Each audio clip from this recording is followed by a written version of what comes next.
Graças te damos, Deus, porque conseguimos chegar até aqui, Deus, porque conseguimos realizar esse congresso da palavra, Pai.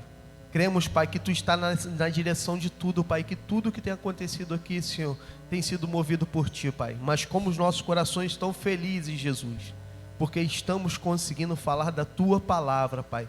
Como estamos felizes, Pai, porque aqui tem se levantado um povo, Pai, sedento da Tua presença, Senhor, sedento de aprender mais de Ti, Pai. Pai, quantas vezes, Pai, nós oramos que queremos, Senhor, espalhar o Evangelho pelas ruas dessa cidade, que queremos ganhar essa cidade para Jesus, Pai, mas de maneira nenhuma, Deus, conseguiremos fazer isso sem a Tua palavra, sem a Tua presença, Pai. Por isso, Pai, quero te agradecer, Pai, quero te pedir que esteja cravando, Senhor, nesse final de semana em nossos corações, Pai, cada palavra, Senhor, ministrada aqui nesse congresso, Senhor, em nossos corações, Senhor, que haja, Senhor, realmente transformação de vida, Senhor, nesse congresso, Senhor, através da Tua palavra, porque a Tua palavra, Senhor, ela nunca volta vazia, Pai. Quando ela chega e é ministrada aos nossos corações, Senhor, há uma mudança de atitude, Pai. Louvamos a Ti, Senhor, porque a Tua palavra está sendo ministrada nesse lugar, Pai. Nesse momento, Jesus, eu quero entregar a vida do pastor Yuri em Tuas mãos, Pai. Quero te pedir que esteja abençoando a vida dele, Senhor, que esteja usando o Seu servo, Senhor. Que cada palavra também, Senhor, emitida através da boca dele, Senhor, venha diretamente do Teu trono, Pai. Que Tu venha esvaziar o Seu servo, Senhor, dele mesmo, e que venha encher ele da Tua presença, Senhor. Que o estudo, Senhor, a palavra ministrada, Senhor, venha, Senhor, de encontro aos nossos corações, Senhor, e que venha marcar as nossas vidas, Pai. Muito obrigado pela vida do Teu servo, Senhor. Muito obrigado por ele ter vindo até aqui, Senhor, ministrar um pouco mais daquilo que Tu tem dado a ele, Pai. Eu quero te pedir que esteja abençoando a vida dele, Pai. É o que eu te peço em nome de Jesus, Pai. Amém e amém. Amém. Graça e paz, irmãos. Amém. Muito feliz de estar aqui com os irmãos desde ontem, conhecendo os irmãos, o pastor Léo, o professor Lucas, que a gente já se conhecia pela internet, se conversava assim, mas pessoalmente, né? É a primeira vez que estamos juntos, estão aprendendo bastante. Espero que os irmãos também estejam aprendendo bastante nesses dias, amém? Quero convidar os irmãos então a abrirem a Bíblia na carta de Paulo aos Colossenses, capítulo 2. Colossenses, capítulo 2. Nós vamos falar sobre a supremacia de Cristo nesse mundo em que nós vivemos. O professor Lucas falou ontem sobre a pós-modernidade, né? Esse mundo pós-moderno que vivemos. Esse é um mundo em que Cristo é soberano. E nós vamos ver aqui como que Paulo fala a essa igreja num contexto que parece muito diferente do nosso, mas não é tão diferente.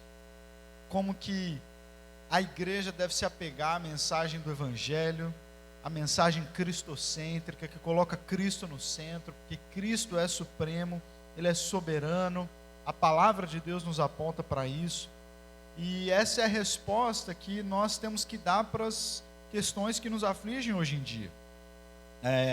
A palavra de Deus foi inspirada e foi deixada para nós justamente para que nós pudéssemos oferecer respostas para os dilemas que nós vivemos.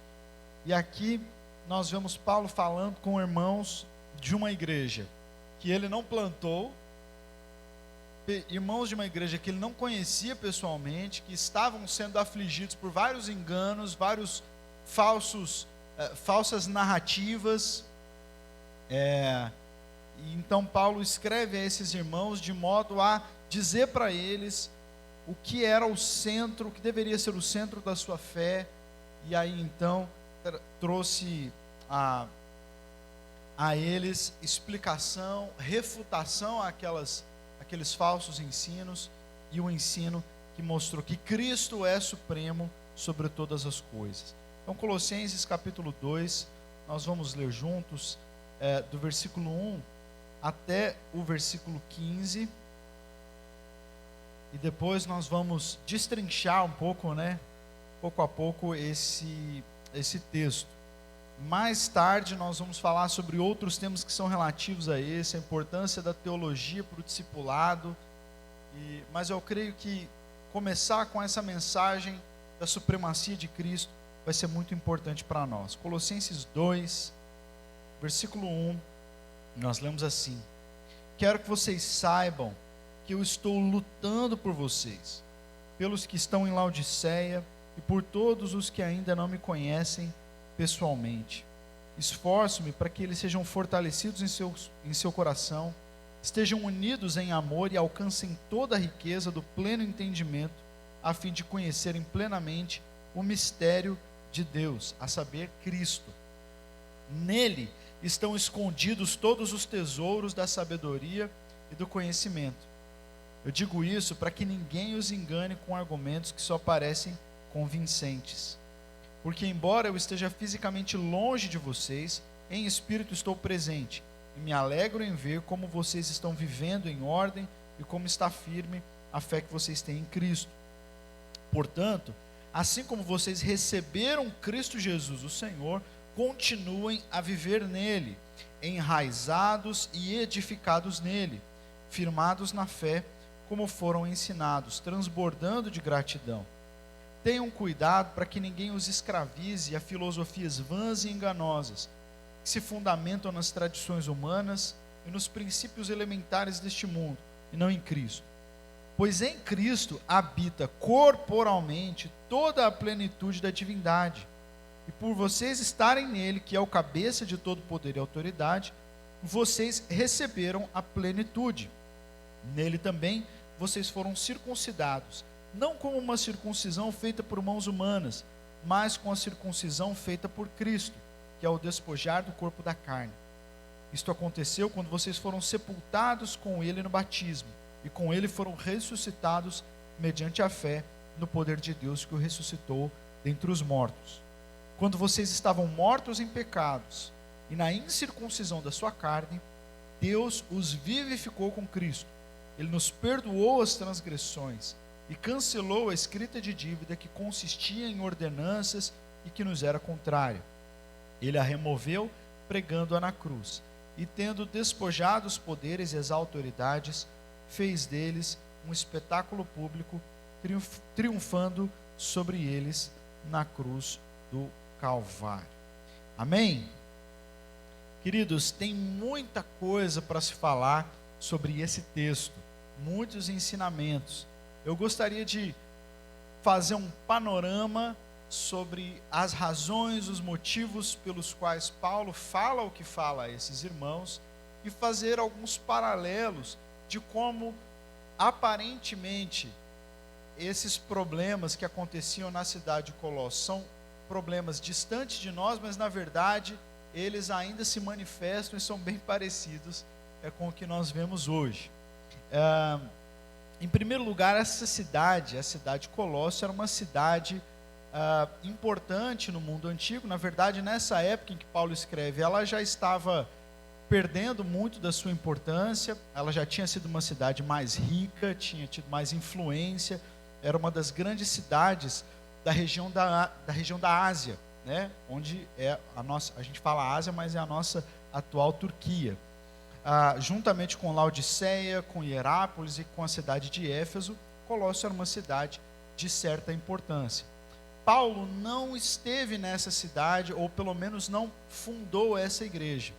Quem fundou a igreja, que ficava nessa cidade, foi um discípulo do apóstolo Paulo, chamado Epáfras, ou Epáfras. Ele que foi aquele que saiu provavelmente do grande movimento, do grande avivamento de Éfeso, onde Paulo ficou bastante tempo, né? E onde houve realmente um grande movimento de conversão em massa, um dos únicos desse porte que nós vemos no Novo Testamento, uma grande conversão de pessoas que foram a público queimando os seus itens religiosos, os seus patuás, as suas correntinhas, os seus livros de feitiçaria, né? Ou livros de misticismo, né? E por esse grande avivamento, essa grande comoção pública que se deu em Éfeso, então, mais ou menos nesse período, nasce a igreja nessa cidade vizinha. Mas a cidade tinha alguns pontos de contato, os mesmos problemas que havia em Éfeso, não é? Nós tínhamos influência de várias correntes religiosas e filosóficas ali naquele lugar. Nós tínhamos uma presença forte do judaísmo, né? Paulo, quando chega em Éfeso, ele vai para a sinagoga, diferente, por exemplo, de quando ele chega em Filipos, porque Filipos não tinha sinagoga. Para ter uma sinagoga, era necessário haver uma presença maior e mais reconhecida de judeus organizados na cidade. Filipos não tinha, por isso que quando Paulo chega, ele vai para a beira do rio orar. Não tinha sinagoga ali. Então Paulo sabia que o judeu, antes de orar, ele faz as suas lavagens, as suas abluções. Então, se tiver algum judeu em Filipos, ele vai para a beira do rio, que é onde ele vai ter água corrente para se lavar e poder orar. Mas em Éfeso e em Colossos havia ali uma corrente muito forte do pensamento judaico, um sistema religioso que a gente já conhece, mas havia também um misticismo muito forte, proveniente da Pérsia, das regiões do Oriente Próximo, né? Então você tinha a influência do zoroastrismo, que era um sistema religioso que colocava, né, muito parecido com o misticismo de hoje em dia, das astrologias, dos astros, né? Então, isso era muito característico daquele lugar e também característico do mundo grego antigo, a filosofia neoplatônica, que era que deu origem àquilo que a gente foi chamar mais tarde de gnosticismo. Nessa época a gente tem um proto-gnosticismo, temos um gnosticismo formado ainda, mas era um pensamento que era religioso, era uma filosofia religiosa, que fazia principalmente uma distinção fundamental entre aquilo que era material e aquilo que era imaterial. O imaterial era aquilo que era bom, era aquilo que era o desejável, e o material era aquilo que era caído, era ruim. Então tudo que era, o corpo é a prisão da alma, e a alma deseja se livrar dessa prisão e se juntar de novo àquilo que é eterno, aquilo que é imaterial. Então as pessoas que acreditavam, que viviam nesse período, acreditavam assim, né? Que então o corpo é um negócio ruim e o espírito é uma coisa boa. Esse discurso ele não ficou só lá atrás, né? Eu me lembro de uma vez conversando com um irmão e a gente estava falando sobre a disciplina espiritual do jejum.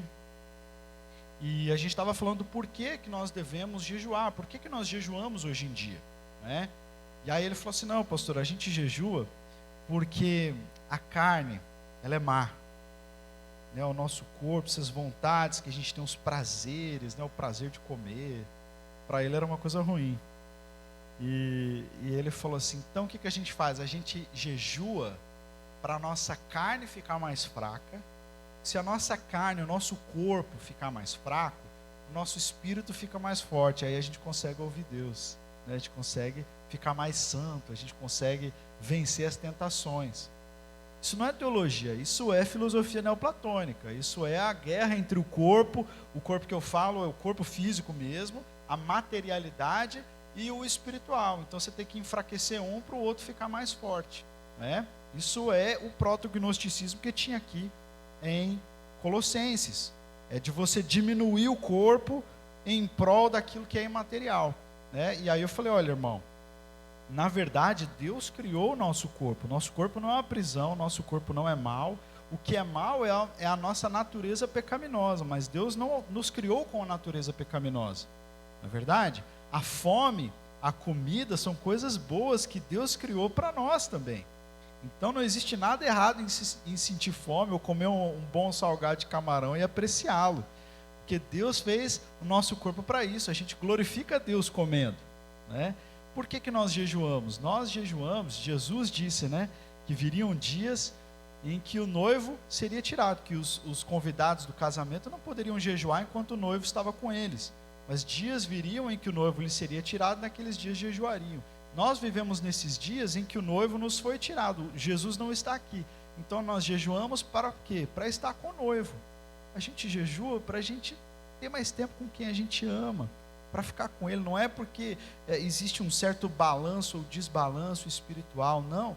Nós jejuamos porque nós queremos nos dedicar mais a Jesus, queremos ouvir mais a sua voz, queremos ler mais a palavra, e sabemos que às vezes as coisas, esse mundo promove uma troca de apetites no nosso coração, e a gente sente mais apetites por outras coisas, mais alegria em outras coisas do que estar com o Senhor. Então a disciplina do jejum entra aí. Mas eu estou falando isso porque só para vocês perceberem que algumas narrativas que já estavam desde aquela época continuam até hoje. E no versículo 1, Paulo diz assim: eu quero que vocês saibam o quanto eu estou lutando por vocês, pelos que estão em Laodiceia e por todos os que ainda não me conhecem pessoalmente. Nesse ambiente onde essas pretensas verdades, elas se atracam e buscam controlar o coração e a mente das pessoas, existe uma luta sendo travada, existe uma guerra de cosmovisões, existe uma batalha sendo travada, e o prêmio final é a adoração das pessoas. Então nós, conforme, acho que foi o A.W. Tozer que disse isso uma vez, nós não vivemos num barco de prazeres, mas num campo de batalha, né? Nós vivemos num campo de batalha. Existem vãs filosofias, narrativas, existem idolatrias, e o nosso coração, como falamos ontem, possui um trono, e esse trono nunca está vazio. Se Jesus não se assentar no trono do nosso coração, ele vai ficar vago, e outra coisa vai se assentar nesse trono. Então, por isso que essa luta está sendo travada. Não é uma luta maniqueísta, no sentido de que Deus está lutando ativamente contra os demônios. Deus é vencedor. Jesus já expôs os demônios à vergonha, quando triunfou sobre eles na cruz. Não é uma batalha de Deus contra o diabo, ou do bem contra o mal. É uma batalha nesse mundo caído em que nós estamos, uma batalha pelo nosso coração e pela nossa adoração. E Paulo entende isso, e ele diz: eu estou lutando por vocês. E quando eu leio isso, eu entendo que realmente fazer a obra de Deus, participar de uma igreja, discipular pessoas, pregar, ensinar, discipular, evangelizar, isso tudo faz parte de uma luta que nós travamos juntamente. Servir a igreja é lutar, é uma luta, não uma luta no sentido que é muito difícil, eu não queria fazer isso, não, mas nós não fazemos isso despretensiosamente, não estabelecemos liderança na igreja, ou frequentamos a igreja porque é um bom programa social, porque é bom que os nossos filhos cresçam na igreja para que eles tenham o princípio. Não, nós fazemos isso como quem sabe o que está fazendo e o porquê está fazendo. Então nós estamos lutando, assim como Paulo estava lutando pelos colossenses. Estamos nessa luta. A Bíblia nos fala que o mundo está caído em trevas e há engano por toda parte, e é por isso que nós temos que lutar em favor da igreja, para que a mente das pessoas não seja sequestrada. O nosso objetivo, Paulo fala no versículo 2, qual é o objetivo dessa luta? Por que ele luta? Ele diz: eu esforço-me para que vocês sejam fortalecidos em seus corações, estejam unidos em amor e alcancem a riqueza do pleno entendimento, a fim de conhecerem plenamente o mistério de Deus, a saber, Cristo. Então aqui nesse versículo 2, nós temos muitas coisas interessantes para prestar atenção. Em primeiro lugar, Paulo não está lutando para que a sua liderança prevaleça, para que a sua cosmovisão ou a sua religião seja a que tem mais adeptos. Paulo não está lutando para que ele se coloque como o maior dos apóstolos. Ele se esforça para que o coração das pessoas seja fortalecido. Ele luta em prol da unidade da igreja, que eles estejam unidos em amor e alcancem toda a riqueza do pleno entendimento. Olha essa construção que Paulo faz aqui, né, e que é traduzida para nós como alcancem a riqueza do pleno entendimento. Essas palavras, quando a gente vai olhar no original, elas representam quase como o suprassumo do que as pessoas em Éfeso, em Colossos buscavam. O pleno entendimento, a plenitude, né? O todo, o mistério. Essas palavras eram extremamente significativas para aquelas pessoas ali. Então, Paulo não luta para que a sua religião prevalecesse, Paulo não luta para que obtivesse poder político, não luta pelos direitos. Essa não deve ser a nossa luta. A nossa luta é para que as pessoas conheçam a Cristo. A igreja luta e a igreja faz o que faz para que as pessoas conheçam a Cristo. Não é pelo poder político, não é para que a nossa religião prevaleça não é nem pelos nossos próprios direitos pessoais ou individuais. A igreja luta para que as pessoas conheçam a Cristo, porque pode ser que se nós nos envolvermos em outras lutas por outros motivos, nós deixemos ou tornemos mais difícil o caminho das pessoas para entenderem, conhecerem a Cristo. Somente Cristo é a esperança do mundo. Se nós lutássemos para implantar uma visão religiosa, nós seríamos incoerentes, porque no cristianismo, o sistema religioso não é a resposta para as pessoas. Se nós lutássemos por poder político, também seríamos incoerentes, porque a cosmovisão cristã diz que a resposta não está na revolução, ou mesmo na revolução do pensamento, mas na ressurreição de Jesus. Se nós estivéssemos lutando para fazer o mundo compreender humanamente o cristianismo como um sistema filosófico de ideias, apenas apresentando argumentos em favor de Cristo, seríamos incoerentes. Que nós dizemos que o cristianismo, ele não é um sistema de pensamento que nós podemos alcançar a salvação através de muito raciocinar. Como se o ser humano fosse caído, pecaminoso, mas o seu intelecto não. O intelecto Deus preservou para que a gente pudesse raciocinar o nosso caminho de volta até Deus. Nós não cremos nisso. Não é a nossa cosmovisão. Nós cremos que, inclusive, a nossa mente é caída. Então, nós não chegamos a Deus oferecendo muitos argumentos sobre a existência de Deus ou a supremacia de Deus. Não, nós precisamos da revelação do Espírito Santo ao coração do homem. E aí sim ele vai poder encontrar Jesus. Mas nós precisamos lutar por isso.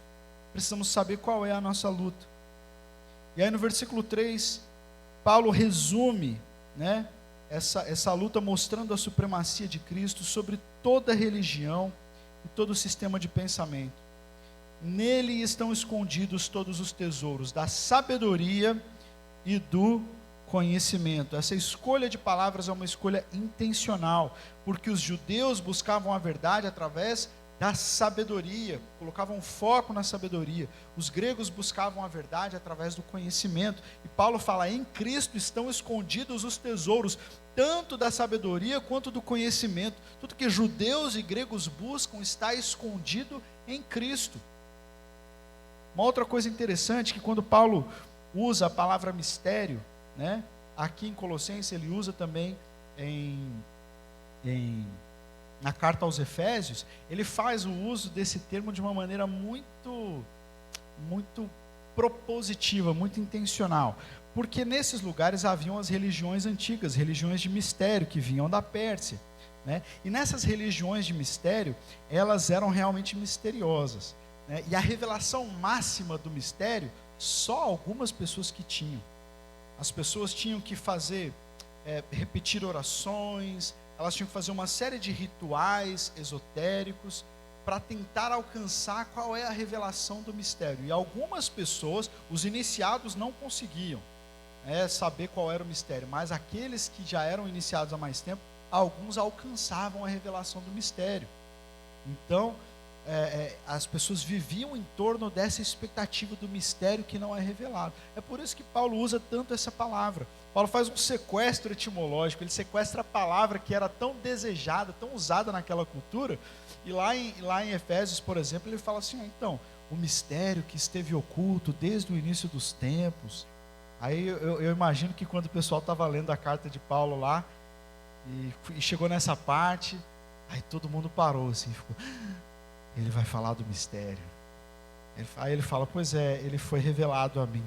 Meu Deus, Paulo conhece o mistério. E agora? O que vai ser o mistério? Ele falou: não, e Deus revelou, e agora é o tempo de revelar para todos. É quase como assim, caminho para todos no WhatsApp. Se fosse hoje, né? Encaminho para o máximo de pessoas que você conhece. O mistério me foi revelado. E o mistério é Cristo. O mistério é Cristo. É que em Cristo Deus tem uma família maior do que só os judeus, e todo mundo faz parte da família de Deus, e Cristo é tudo em todos. Então você vê como que Paulo está atento aos problemas, aos discursos que estavam presentes naquela cidade, e ele começa a oferecer uma resposta apologética. Ele começa a falar da palavra de Deus e de Jesus como a verdadeira resposta. Lá tanto em Colossos como em Éfeso, o pessoal era muito dado ao misticismo, né? Então, havia uma prática muito comum em Éfeso, as pessoas andavam com um pingentezinho, com alguns escritos, alguns encantamentos, algumas palavras de oração. Elas enrolavam, escreviam num papelzinho bem pequenininho, enrolavam e colocavam num pingente. E elas andavam com aquilo ali por proteção. Ou amarravam essas tiras com esses encantamentos nos braços por proteção. Você já viu isso em algum lugar? Não? Aqui no Brasil ainda tem pessoal que anda com as pulseirinhas do Nosso Senhor do não sei onde, não é verdade? E usa aqui para proteção. Era isso que eles faziam lá. E quando eles receberam a mensagem do Evangelho, eles compreenderam a supremacia de Cristo, de tal forma que eles arrancaram essas coisas e pegaram seus livros de misticismo, levaram em praça pública e queimaram tudo ali. E causou um problema até na cidade, porque essas coisas eram feitas por artesãos, por pessoas. O comércio da cidade dependia daquilo ali. Quando os comerciantes viram que as pessoas estavam recebendo um novo evangelho e estavam queimando os artigos dos quais eles tiravam lucro, né, aí os caras ficaram doidos, né? Falaram, poxa, aqui a gente tem o templo de Diana dos Efésios, todo mundo do mundo inteiro viaja para vir aqui. Se eles chegarem aqui e receberem esse evangelho aí, acabou a economia da cidade, não é verdade? Então era sobre isso que Paulo estava falando e contra isso que ele estava lutando. Então haviam alguns perigos sendo enfrentados por aquelas igrejas.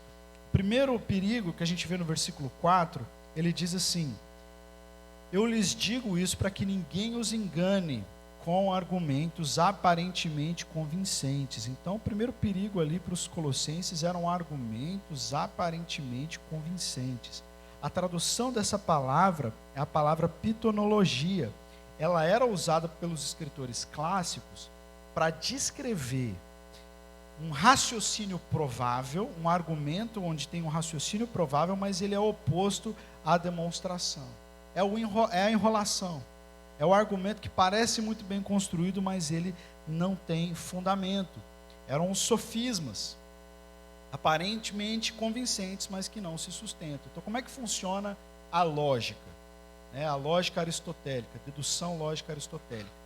É o seguinte: a gente consegue chegar a algumas verdades universais fazendo uma dedução verificável pelo raciocínio. Então, o professor Lucas é um homem. Isso é verdadeiro? É verdadeiro. O professor Lucas tem 2 pernas. Certo? Certo. Logo, todos os homens possuem 2 pernas. Isso é verdadeiro, apesar de haver exceções. Mas, no geral, isso é verdadeiro. Então, nós fizemos uma conclusão lógica a partir de 2 premissas que são verdadeiras. Mas tem casos em que 2 premissas podem ser verdadeiras e levar a uma conclusão falsa. Por exemplo, Lucas Gesta é um homem. Sim, Lucas Gesta é carioca. Também é verdadeiro. Logo, todos os homens são cariocas? Não. Você tem 2 premissas verdadeiras que levaram a uma conclusão falsa. Isso é um sofisma. Isso é um engano. E isso a gente vê, se você quer ver sofisma, se você quer ver esse tipo de raciocínio enganoso, é só ligar a televisão na época eleitoral, que tem de monte, não é? Uns argumentos que você olha, cara, mas parece verdade, mas não se sustenta. É só discurso, é só uma coisa para encantar a sua mente, mas na verdade aquilo não tem fundamento. Então, havia ali na cidade de Colossos argumentos aparentemente convincentes. Quais são os argumentos aparentemente convincentes que a gente tem hoje em dia? Temos alguns. Por exemplo, é muito comum nessa época da hipertolerância, que na verdade nem é tolerância, é hiperconivência, você ouvir alguém dizer assim: olha, você não pode dizer a alguém o que ela tem que fazer. Você não tem o direito de dizer para a pessoa o que é certo e o que é errado. Você não pode fazer isso. Já ouviram esse tipo de discurso na televisão, nos filmes? Está cheio aí. Não, porque isso é intolerância. Vocês cristãos querem dizer para todo mundo o que as pessoas devem ou devem fazer. Vocês não devem fazer isso. Isso é errado. Aí você fala: poxa, mas você está fazendo comigo exatamente o que você está dizendo que eu não posso fazer com os outros. Você está dizendo para mim o que eu posso e o que eu não posso fazer. Se você está certo, logo você está errado. Não é verdade? Então é um argumento aparentemente convincente. Você escuta isso, realmente ninguém pode dizer ao outro como a pessoa deve viver a vida dela. Parece bonito, mas para você aceitar essa frase, você incorre no mesmo erro que ela denuncia, não é verdade? Na filosofia a gente chama isso de serrar o galho em que você está sentado. Então você constrói um argumento que derruba você mesmo. Mas eu vi um outro argumento esses dias, numa palestra do John Lennox. John Lennox é um matemático da Universidade de Oxford, e ele é cristão. Ele tem vários livros sobre cristianismo, sobre fé e ciência, e ele fez uma palestra no auditório de Oxford falando sobre o último livro que o Stephen Hawking lançou antes de falecer, né? E ele mostrou que haviam argumentos assim, argumentos aparentemente convincentes no livro do Stephen Hawking. Por exemplo, a afirmação de que a ciência eliminará toda a necessidade por Deus. Esse é um tipo de argumento que diz mais ou menos o seguinte: por que as pessoas acreditam em Deus? Porque existem fenômenos que elas não conseguem explicar. Porque elas não conseguem explicar, elas falam que é Deus. Mas a ciência vai avançar ao ponto de explicar tudo.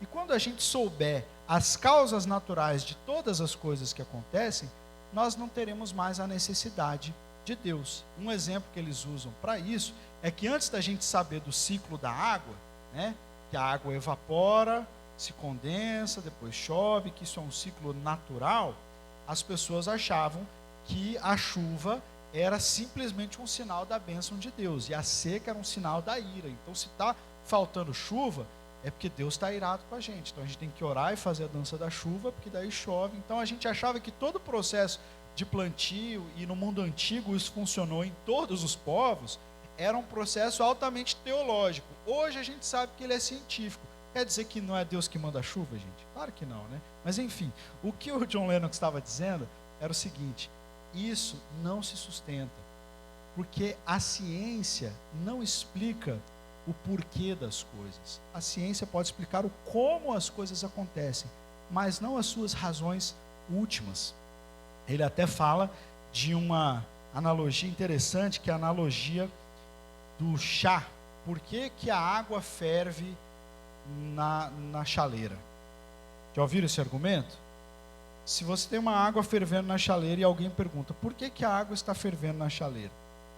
Você tem uma resposta científica para isso. Fala, bom, a água está fervendo porque ela está sujeita a uma alta temperatura. E a água sujeita a alta temperatura, as suas moléculas ficam mais agitadas e a sua temperatura sobe até ela entrar em ebulição.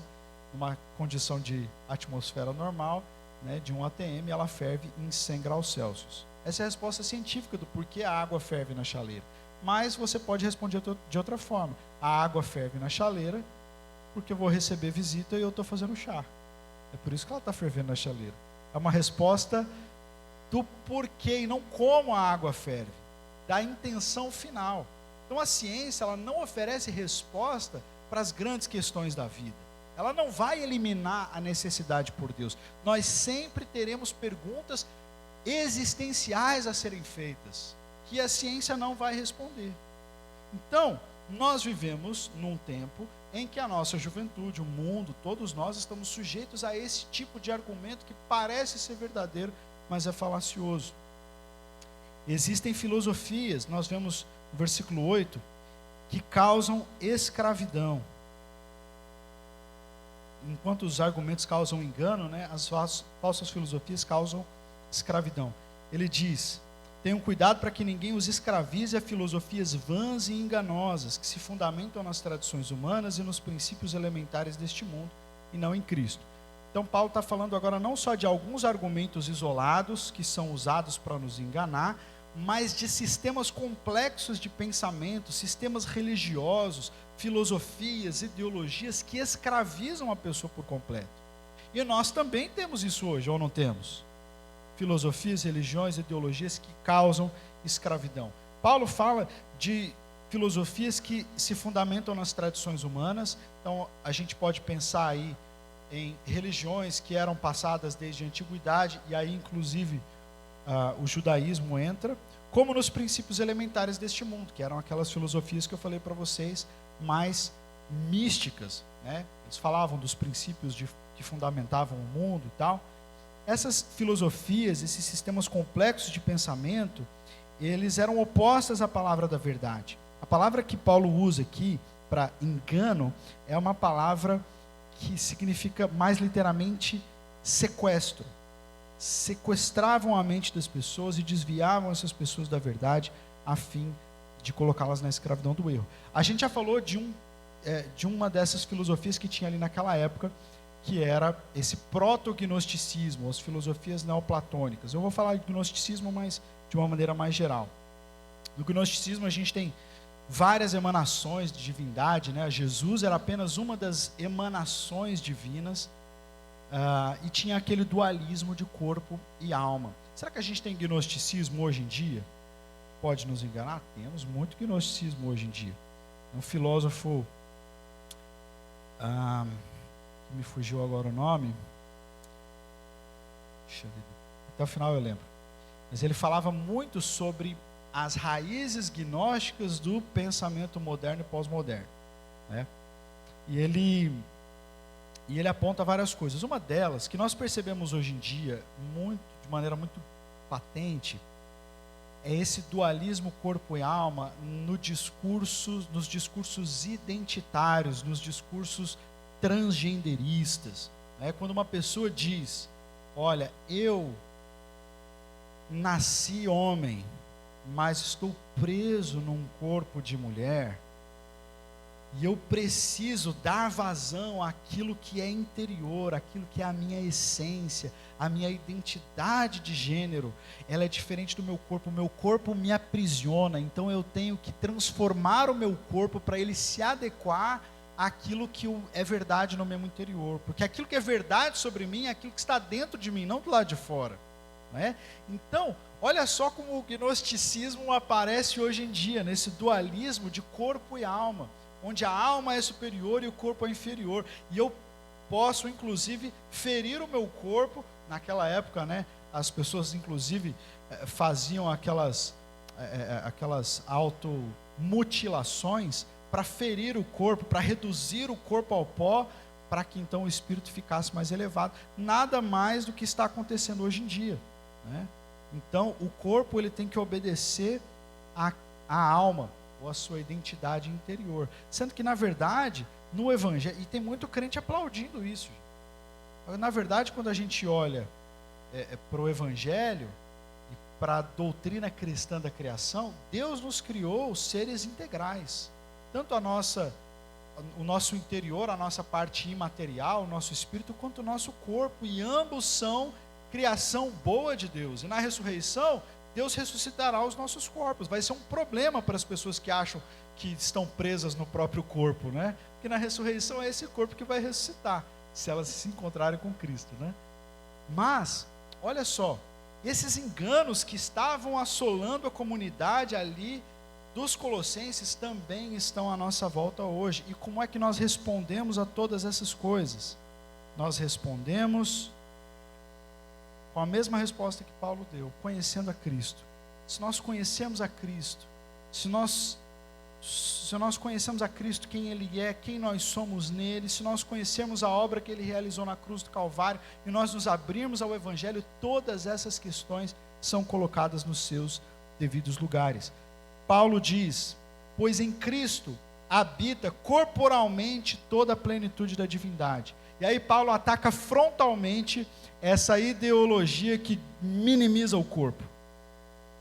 Em Cristo habitava corporalmente a divindade. Cristo não se tornou divino depois que ele ressuscitou. Cristo sempre foi divino.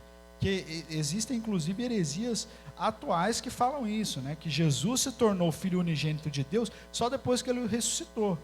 Antes disso ele era um homem comum, né? É quase como um adocionismo, se eu não me engano, né?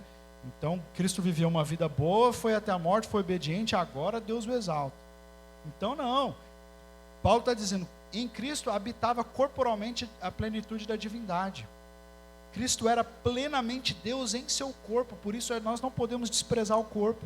Não podemos achar que o corpo é uma prisão, não podemos tratar de qualquer forma o nosso corpo, não podemos nos matar de trabalhar, comer mal e maltratar o nosso corpo que nos foi dado para a glória de Deus.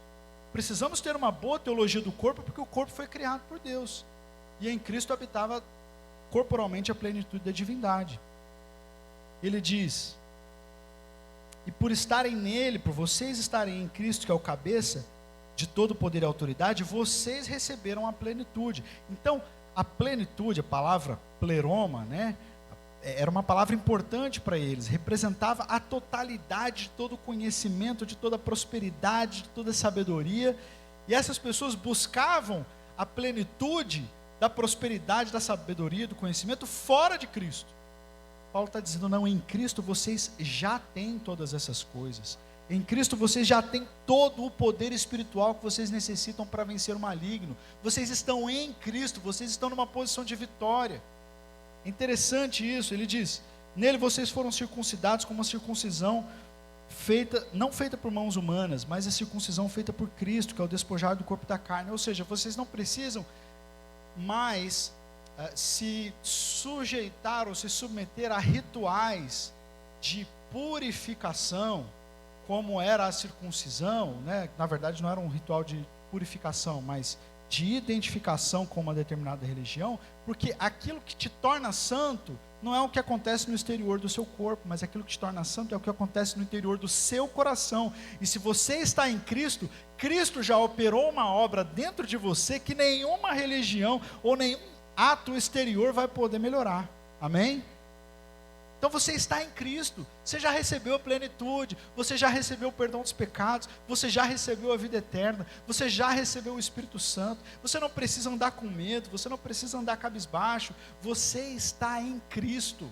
Se você precisa saber alguma coisa, conhecer alguma coisa, você precisa conhecer Cristo, que ao conhecê-lo, ao mergulhar nele, você terá acesso a todas as coisas que você necessita. E é Deus quem cuida de você. Eu me lembro de uma vez que eu fui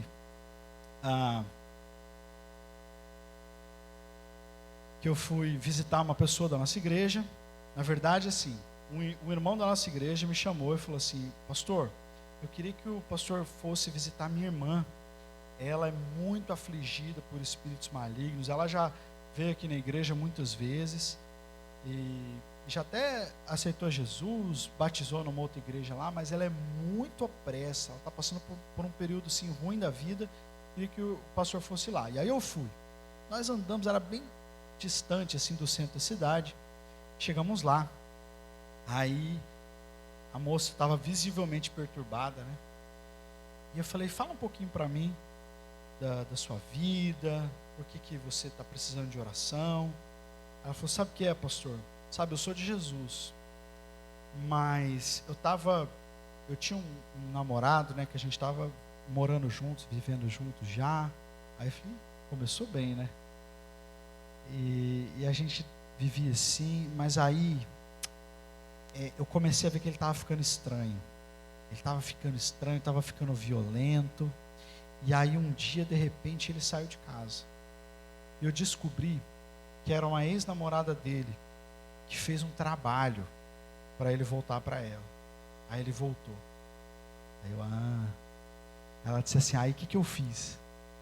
Fui lá e fiz um também. Aí eu falei: oi? Fui lá e fiz um. Aí ele voltou, pastor, deu certo, glória a Deus. Ainda mandou um glória a Deus. Deu glória a Deus. Ele voltou, pastor. Não é verdade? Não é verdade? Estava em Colossenses, mas até hoje tem, né? Esse misticismo, porque uma das heresias que acontecia ali nessa igreja era a adoração a anjos. Já viu gente que adora anjo? Né? Tem gente que adora anjo até hoje. E que acha que o culto tá bom, a gente está aqui na presença de Deus. Mas se aparecer um anjo, meu irmão, esse culto vai ser demais. Não é? Que o anjo, e os anjos, e a gente fala errado até o versículo, né? Que a gente ora, fala: Deus, acampa os seus anjos ao redor do fulano. Quando na verdade isso é um salmo que diz: o Senhor acampa o seu anjo. É um só, é Cristo, né? É o anjo do Senhor. Você não está cometindo uma gangue angelical andando com você, não. Você está guardado por Cristo. O anjo do Senhor acampa ao seu redor, né? Mas se tiver anjo, a galera adora. Isso aqui já tinha lá nos Colossenses. Eles adoravam anjos e eles tinham medo dessa hierarquia espiritual, né? De espírito, morriam de medo de demônio. Tem um monte de crente que tem medo de demônio. E aí, lá na nossa igreja, isso eu até deixei para falar numa outra palestra, sobre a importância da teologia no discipulado, mas na nossa igreja, nós passamos a fazer algo que a igreja primitiva fazia, que era usar o credo apostólico como a iniciação teológica do novo convertido. Então a pessoa aceita Jesus, aquelas aulas que a gente dava para o batismo, que eram temas meio soltos assim, né? Salvação, dízimo e oferta, porque o cara ele vai entrar na igreja, ele precisa ouvir sobre dízimo e oferta, né?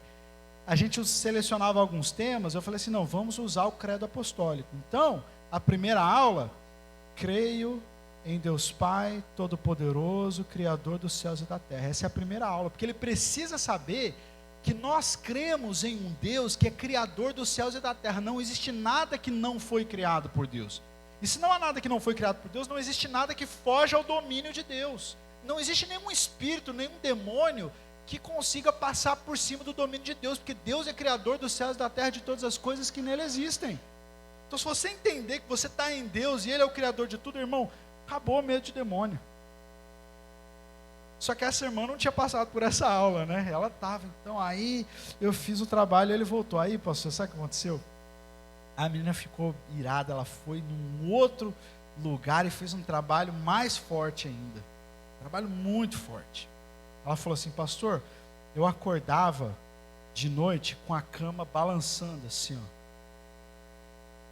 Aí, ela falou assim, fui cozinhar um dia e deixei lá o arroz cozinhando na panela. Estava sozinho em casa. Depois abri a tampa da panela, tinha um chumaço de cabelo amarrado num cordão, dentro da panela. Falei, tá feio o negócio, irmã. Aí ela, não, pastor, aí eu esperando ela falar, aí eu orei, né? Aí eu me converti. Ela, não, aí eu fui para fazer um outro trabalho para ele voltar, né? Só que o trabalho que ela fez era tão forte, tão alto, que era caro. E aí eu não tinha dinheiro. Aí o meu irmão falou que o pastor vinha de graça aqui na minha casa orada, aí eu chamei o pastor. Falei, obrigado. A pessoa aprisionada por um engano, enganada, escravizada, é isso que Paulo está falando aqui.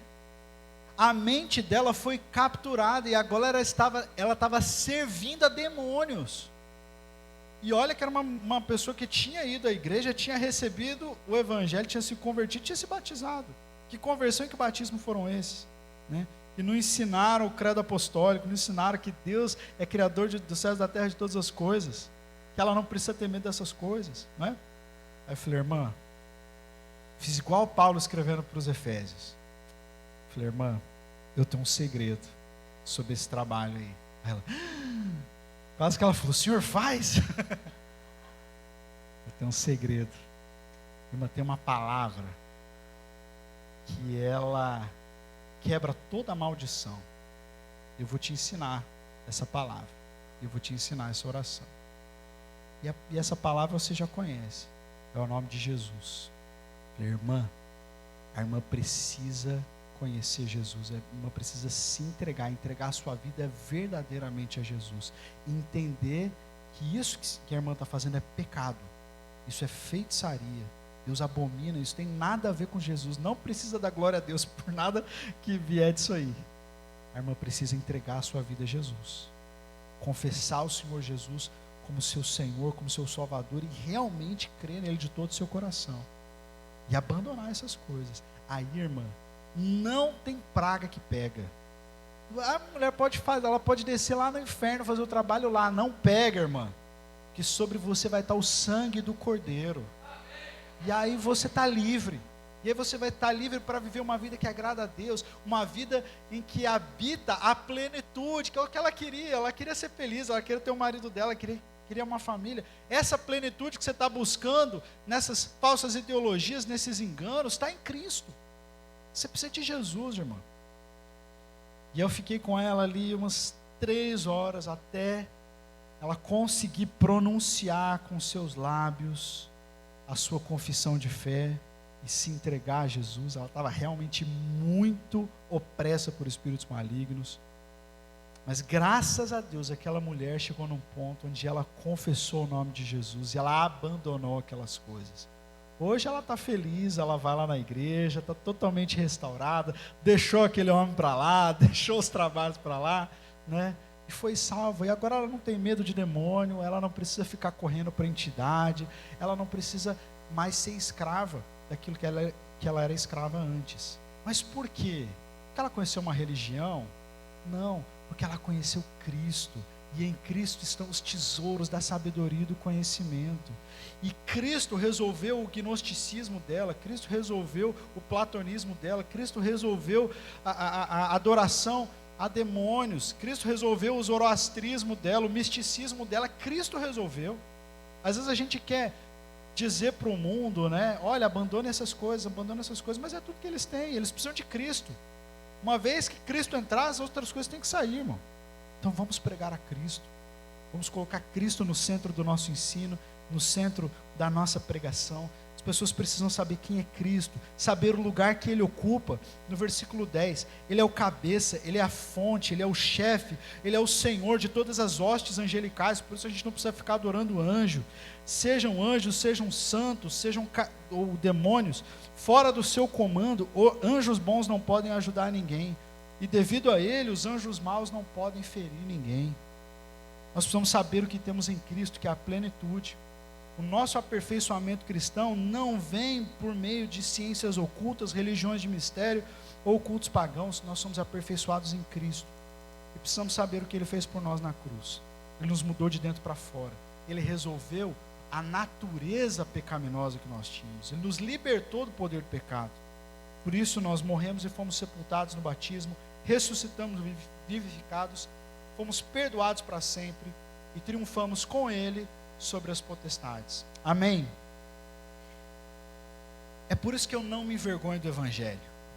Diante das lutas que a igreja encontra hoje, no ano de 2023, sejam elas quais forem, sejam os enganos quais forem, sejam os desafios quais forem, nós lutamos pela igreja, mas nós lutamos para quê? Para que as pessoas conheçam a Cristo, porque nele está escondido as riquezas da sabedoria e do conhecimento. Nós lutamos para que as pessoas conheçam a Cristo, porque Ele é a verdadeira libertação de todo engano e de toda escravidão. Amém? Glória a Deus. Amém. A gente vai encerrar agora ou vai ter outra palestra logo em seguida? Senão a gente já ora já. Vai ter outra? Então beleza. Pode chegar.